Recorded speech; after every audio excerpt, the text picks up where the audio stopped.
Au nom du Père qui me crée, au nom du Fils qui me sauve, au nom de l'Esprit Saint qui me sanctifie, avec toute la tendresse de la Vierge Marie. Sœurs et frères de la divine volonté et de l'extérieur, la période résurrectionnelle serait-elle insurrectionnelle?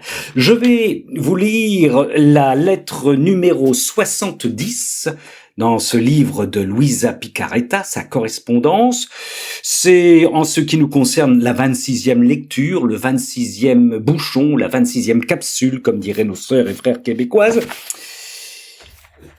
Une lettre écrite par Luisa alors qu'elle est complètement crucifiée. C'est en 1938, ses livres, ses écrits plutôt, les écrits du livre du ciel, dictés par son Seigneur, sont mis à l'index par le Vatican. Vous imaginez, non, nous n'imaginons pas la croix sur laquelle est clouée notre sœur Luisa par cette position du Vatican. Alors, pour ceux qui ignorent tout, on rappelle qu'après, Ratzinger, Jean-Paul II, Padre Pio, Pie X sont passés par là pour nous offrir de nouveau, libérer ces écrits du Vatican. Bon, mais là, nous sommes en 1938, elle est crucifiée.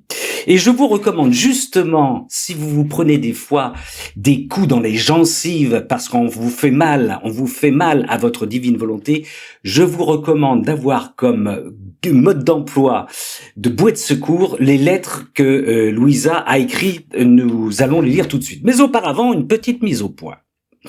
Si un chrétien, sœurs et frères, qu'il soit laïque, qu'il soit religieux, qu'il soit prêtre, qu'il soit évêque, cardinal ou pape, si ce chrétien vous condamne et condamne le livre du ciel sans avoir lu une ligne du dossier, il se condamne lui-même. Il se condamne lui-même.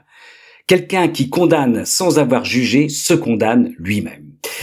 Vous avez peut-être vu, et je ne vous donnerai pas la référence, une vidéo qui circule depuis un certain temps d'un évêque qui pendant 30 minutes pleure en mélangeant plusieurs révélations dites privées.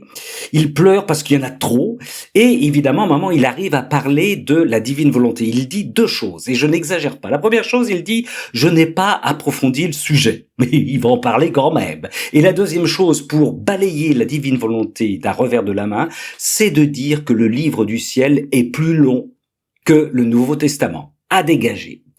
Il perd toute crédibilité en étant aussi peu crédible dans son jugement. Vous savez, les pharisiens, les sépulcres blanchis à l'époque de Jésus, au moins, ils connaissaient un peu leur dossier parce qu'ils voulaient coincer Jésus, donc ils discutaient avec lui. Nous avons aujourd'hui des pharisiens, des sépulcres blanchis qui sont encore plus pharisiens parce qu'ils ne connaissent absolument pas le dossier qu'ils condamnent. Il faut de temps en temps piquer des colères. La colère n'est pas seulement un péché, sœurs et frères. Elle est nécessaire et elle est parfois divine. Voici donc, je vais pas la commenter, du coup j'ai assez commenté. Voici la lettre de Luisa qui est crucifiée et qui s'adresse à une femme qui elle aussi est crucifiée parce que cette femme s'est impliquée dans la diffusion des 24 heures de la Passion ou du livre de la Vierge Marie dans le royaume de la divine volonté. Voici donc ce que dit notre sœur Luisa à conserver en cas de guerre. Ma bonne fille dans la volition divine. Ici, je suis pour vous satisfaire. Je ne vous ai pas abandonné et votre mission n'a pas été perdue. Tout ce que l'on fait pour Dieu n'est jamais perdu. Tout ce que l'on fait pour Dieu n'est jamais perdu. C'est plutôt la graine qui se forme, qui en germant fait renaître la vie plus florissante, plus forte et plus belle. Ce que nous faisons actuellement en semant la divine volonté.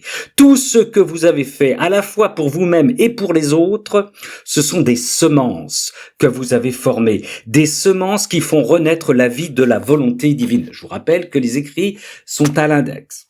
Cependant, notre coopération est nécessaire. Nos actes répétés dans le fiat qui, comme l'eau bénéfique, arrose la graine pour former la vie. Et une fois la vie formée, il faut notre volonté unie à la divine volonté pour la faire grandir en nous. Il faut notre volonté unie à la divine, lâche pas le morceau, à la divine volonté pour la faire grandir en nous. Il faut notre amour continu pour la nourrir. Par conséquent, Rien n'est perdu pour nous. Si nous voulons vraiment vivre de la divine volonté, rien ne se perd si nous vivons de la divine volonté. Cette vie existe en nous. Il n'y peut rien, elle existe en nous. Elle ne s'est pas échappée. Cependant, il ne faut pas l'abandonner. Mais faites-la grandir et nourrissez-la. Le problème, cher sépulcre blanchi, c'est plutôt pour ceux qui ne l'ont pas encore connu, car la connaissance est nécessaire pour la posséder. La connaissance est nécessaire pour la posséder, écrivez-le 300 fois. Par conséquent, courage ma fille, ne reculez pas, la volonté de Dieu est la nôtre, la volonté de Dieu est la nôtre, et la vie est la nôtre, Dieu nous l'a donnée, comme principe de vie dans l'acte de nous créer quand il nous a rachetés à la lumière. Personne ne peut nous l'enlever, ni la Sainte Église, ni Dieu lui-même. Vous voyez, la Louisa, elle y va, quelle énergie. Ce serait comme vouloir nous forcer à vivre sans respirer, sans mouvement, ce qui est impossible. Dieu ne peut pas se contredire, mais bien sûr. Ils peuvent nous enlever les livres, mais la divine volonté, personne n'a le droit de l'enlever. Ils peuvent nous enlever les livres, mais la divine volonté, personne n'a le droit de l'enlever. Sépulcre blanchi. Le plus réconfortant pour un cœur humain est de pouvoir dire « Tout ce que Dieu veut, je le veux. Quoi que Dieu fasse, je le fais.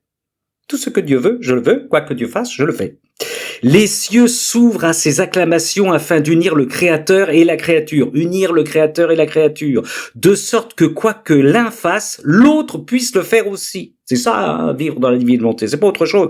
Par conséquent, continuez votre mission et offrez-la pour le triomphe de la divine volonté. D'ailleurs, je me souviens toujours de vous et je vous place dans la divine volonté dans laquelle je veux toujours vous trouver. Je veux toujours vous trouver. Je veux toujours vous trouver. Par pitié, n'en sortez jamais. Ne me donnez pas ce chagrin. C'est Louisa qui parle. J'ai fait quelque chose pour vous, donc je veux être payé. Et savez-vous quel est le salaire que je veux ? Que vous ne sortiez jamais de la divine volonté. C'est pour ça que je dis, il faut garder ça quand on se prend les coups dans les dents, les sœurs et frères. Faut relire ça, notre petite Louisa. Elle termine. Je remercie beaucoup le révérend DB, qui apparemment a été favorable à la divine volonté, pour sa pensée, et je lui renvoie ses vœux du fond du cœur. Puisse-t-il m'offrir un moment pendant la Sainte Messe? Nous sommes ici sous de profondes humiliations. Bah oui, les bouquins à l'index. Dieu seul sait ce que nous traversons. Dieu seul sait ce que nous traversons. Nous avons donc besoin de beaucoup de prières afin que le Seigneur nous donne de la force. J'embrasse sa main droite et qu'il me bénisse, elle parle du prêtre là. Quant au volume, ils ne sont plus en mon pouvoir. Fiat, fiat, 2 fois fiat. Essayons de convertir toutes choses, toutes les amertumes et ces douloureuses rencontres qui m'ont coûté la vie. Et quelle vie! Crucifié dans son lit. Souffrons tout dans la volonté de Dieu. Elle termine ainsi. Souffrons tout ce qui nous arrive, sœurs et frères, dans la volonté de Dieu. Restons en paix afin que sa vie devienne plus belle en nous. Je vous envoie mes vœux pour la nouvelle année, tous de volonté divine. Je vous laisse en elle pour faire de vous une sainte, la petite fille de la divine volonté. C'est en 1939, notre petite sœur Louisa Picaretta de Corato que j'embrasse. On a le droit, sœurs et frères, de ne pas apprécier la divine volonté. Encore faut-il avoir des arguments. Quand on n'a pas d'arguments, on se tait ou on se condamne soi-même, parce que on condamne une œuvre de Dieu. Sœurs et frères, dans le divin vouloir, dans l'amour trinitaire, soyons tous et toutes bénis.